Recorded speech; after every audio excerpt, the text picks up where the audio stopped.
So before coming to graduate school, I was working in Namibia with the World Food Program, and we were distributing food aid. And one of the things I realized while I was there was the lack of sustainability in the outcomes that we were pushing for. The food aid was really helping these very vulnerable families, but I felt that as soon as the program would end, the families would go back to being as malnourished as they were before. So I really started thinking about wanting to find sustainable solutions that could have long-term impact.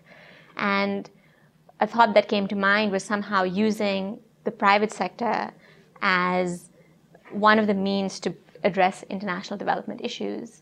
So I come from Delhi in India, and India still faces a lot of development challenges despite the fact that it's a very high-growth country.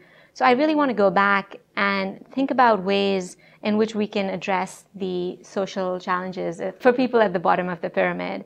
So I really want to think about ways in which we can use the private sector as a means for reaching these populations, either as consumers or producers of goods and services.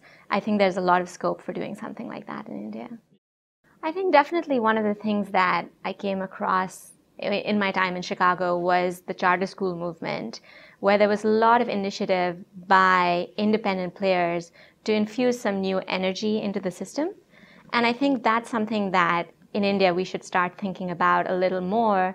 Is there are a lot of services still being provided by the government, and because India is such a huge country, it's not always able to get that personal touch, which is often what is needed in providing some of services like health and education. So that's definitely something that I'd like to think about further going down the line, is how do we really think about how communities or individuals or nonprofit organizations can become more involved in providing some of these services.